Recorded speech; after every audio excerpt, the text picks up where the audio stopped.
कृष्णाय वासुदेवाय हरे परमात्मने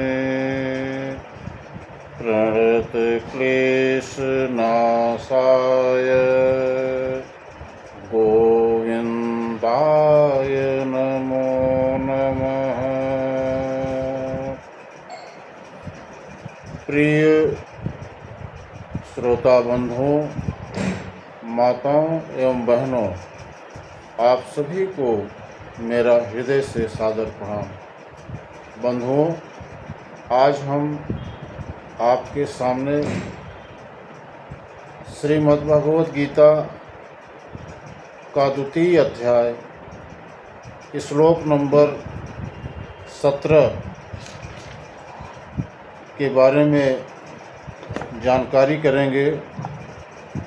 गीता का सार। भगवान श्री कृष्ण ने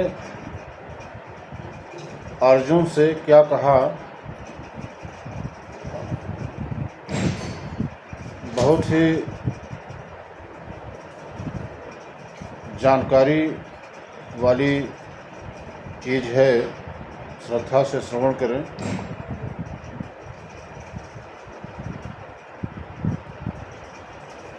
अविश्नासितो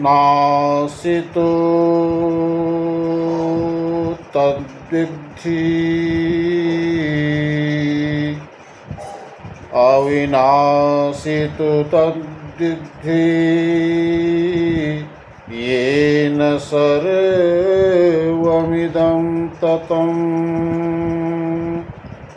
विनाशमव्ययस्यास्य न कश्चित् कर्तुमर्हति।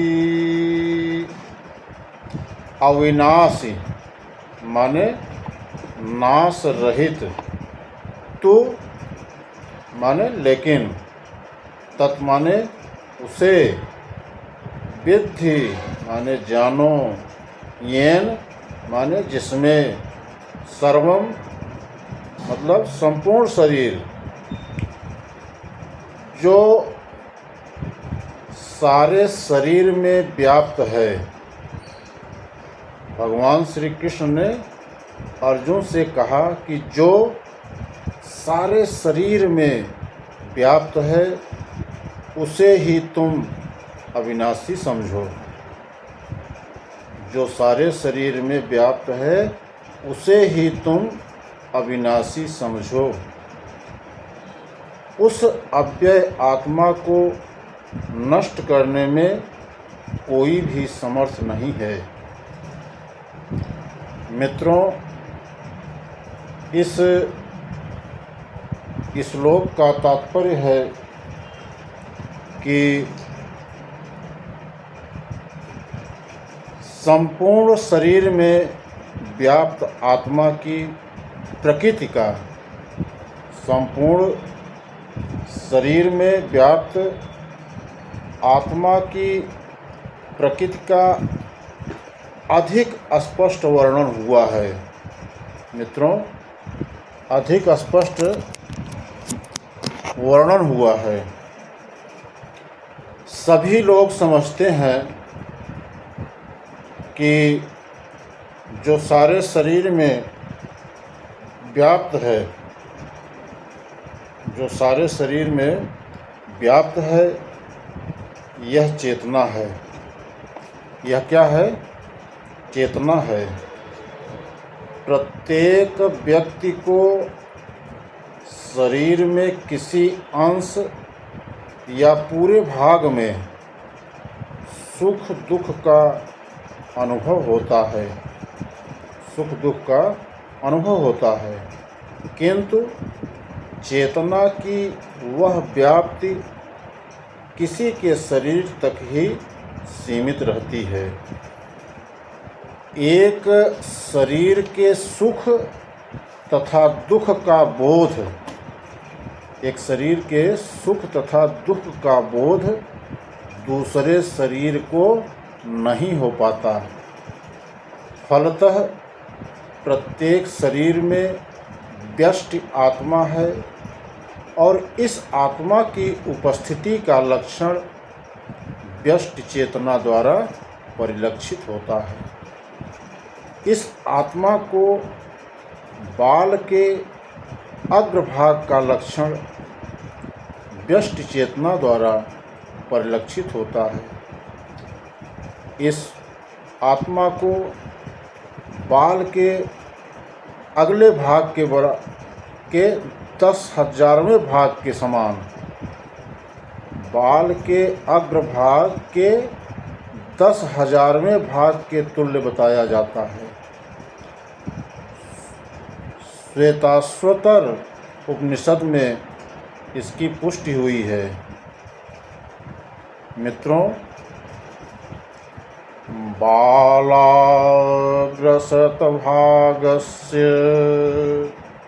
सातधा कल्पितस्य च भागो जीवः स विज्ञेयः स चानन्थाय कल्पते।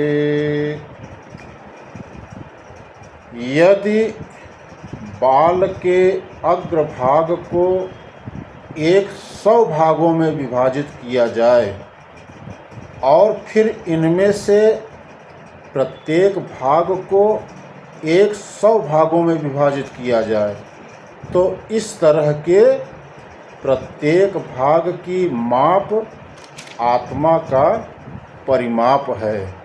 इसी प्रकार वही कथन इस श्लोक में मिलता है आगे, केशाग्रशतभागस्य शतांशः सादृशात्मकः जीवः सूक्ष्मस्वरूपोऽयं संख्यातीतो हि चित्तकणः। आत्मा के परमाणुओं के अनंत कण हैं। आत्मा के परमाणुओं के अनंत कण हैं जो माप के बाल के अगले भाग यानी नोक जो है के 10,000वें भाग के बराबर है। इस प्रकार आत्मा का प्रत्येक कण भौतिक परमाणुओं से भी छोटा है और ऐसे असंख्य कण हैं। यह अत्यंत लघु आत्म स्फुलिंग भौतिक शरीर का मूल आधार है और इस आत्म स्फुलिंग का प्रभाव सारे शरीर में उसी तरह व्याप्त है जिस प्रकार किसी औषधि का प्रभाव व्याप्त रहता है। मित्रों, आत्मा की यह धारा, विद्युत धारा, सारे शरीर में चेतना के रूप में अनुभव की जाती है और यही आत्मा के अस्तित्व का प्रमाण है। सामान्य से सामान्य व्यक्ति भी समझ सकता है कि यह भौतिक शरीर चेतना रहित होने पर मृतक हो जाता है और शरीर में इस चेतना को किसी भी भौतिक उपचार से वापस नहीं लाया जा सकता। अतः यह चेतना भौतिक संयोग के फलस्वरूप नहीं है बल्कि आत्मा के कारण है। अतः यह चेतना भौतिक संयोग के फलस्वरूप नहीं है बल्कि आत्मा के कारण है। आत्मा की ओर अधिक विवेचना मुंडक उपनिषद में हुई है। एषो गुणात्मा एषोऽणुरात्मा चेतसा वेदितव्यो यस्मिन् प्राणः पंचधा संविशेष प्राणे स्थितं सर्वमोतं प्रजानां यस्मिन् विशुद्धं विभवस्वेथ आत्मा। मित्रों, आत्मा आकार में अणु के समान है, जिसे पूर्ण बुद्धि के द्वारा जाना जा सकता है। यह अणु आत्मा 5 प्रकार के प्राणों में तैर रहा है। 5 प्रकार के प्राणों में तैर रहा है। प्राण, अपान, व्यान, समान तथा उदान। यह हृदय के भीतर स्थित है और देहधारी जीव के पूरे शरीर में अपने प्रभाव का विस्तार करता है। जब आत्मा को 5 वायुओं के कलमश में से शुद्ध कर लिया जाता है तो इसका आध्यात्मिक प्रभाव प्रकट होता है। मित्रों, हठ योग का प्रयोजन विविध आसनों द्वारा उन 5 प्रकार के प्राणों को नियंत्रित करना है जो आत्मा को घेरे हुए है। यह योग किसी भौतिक लाभ के लिए नहीं, बल्कि भौतिक आकाश के बंधन से अणु आत्मा की मुक्ति के लिए किया जाता है। मित्रों, इस प्रकार अणु आत्मा को सारे वैदिक साहित्य ने स्वीकार किया है और प्रत्येक बुद्धिमान व्यक्ति अपने व्यवहारिक अनुभव से इसका प्रत्यक्ष अनुभव करता है। केवल मूर्ख व्यक्ति जो हों, मूर्ख व्यक्ति ही इस अणु आत्मा को सर्वव्यापी विष्णु तत्व के रूप में सोच सकता है। बंधुओं, अणु आत्मा का प्रभाव पूरे शरीर में व्याप्त हो सकता है। मुंडक उपनिषद के अनुसार यह अणु आत्मा प्रत्येक जीव के हृदय में स्थित है और चूंकि भौतिक विज्ञानी इस अणु आत्मा को माप सकने में असमर्थ हैं, अतः उनमें से कुछ लोग यह अनुभव करते हैं कि आत्मा है ही नहीं। कुछ लोग ये अनुभव करते हैं कि आत्मा है ही नहीं है। व्यष्टि आत्मा तो निस्संदेह परमात्मा के साथ साथ हृदय में भी है और इसीलिए शारीरिक गतियों की सारी शक्ति इसी शरीर के इसी भाग में उद्भूत है जो लाल रक्त कण फेफड़ों से ऑक्सीजन ले जाते हैं। वे आत्मा से ही शक्ति प्राप्त करते हैं। अतः जब आत्मा इस स्थान से निकल जाता है तो रक्तोत्पादक संलयन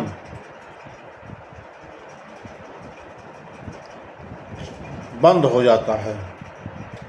औषध विज्ञान लाल कणों की महत्ता को तो स्वीकार करता है, लेकिन वह यह निश्चित नहीं कर पाता कि शक्ति का स्रोत आत्मा है। जो भी हो, औषध विज्ञान यह स्वीकार करता है कि शरीर की सारी शक्ति का उद्गम स्थल हृदय है। हृदय से ही सब उत्पन्न होता है। पूर्ण आत्मा के ऐसे अणुकणों की तुलना सूर्य प्रकाश के कणों से की जाती है। इस सूर्य प्रकाश में असंख्य तेजोमय अणु होते हैं। इसी प्रकार परमेश्वर के अंश उनकी किरणों के परमाणु स्फुलिंग हैं और प्रभा या पराशक्ति कहलाते हैं।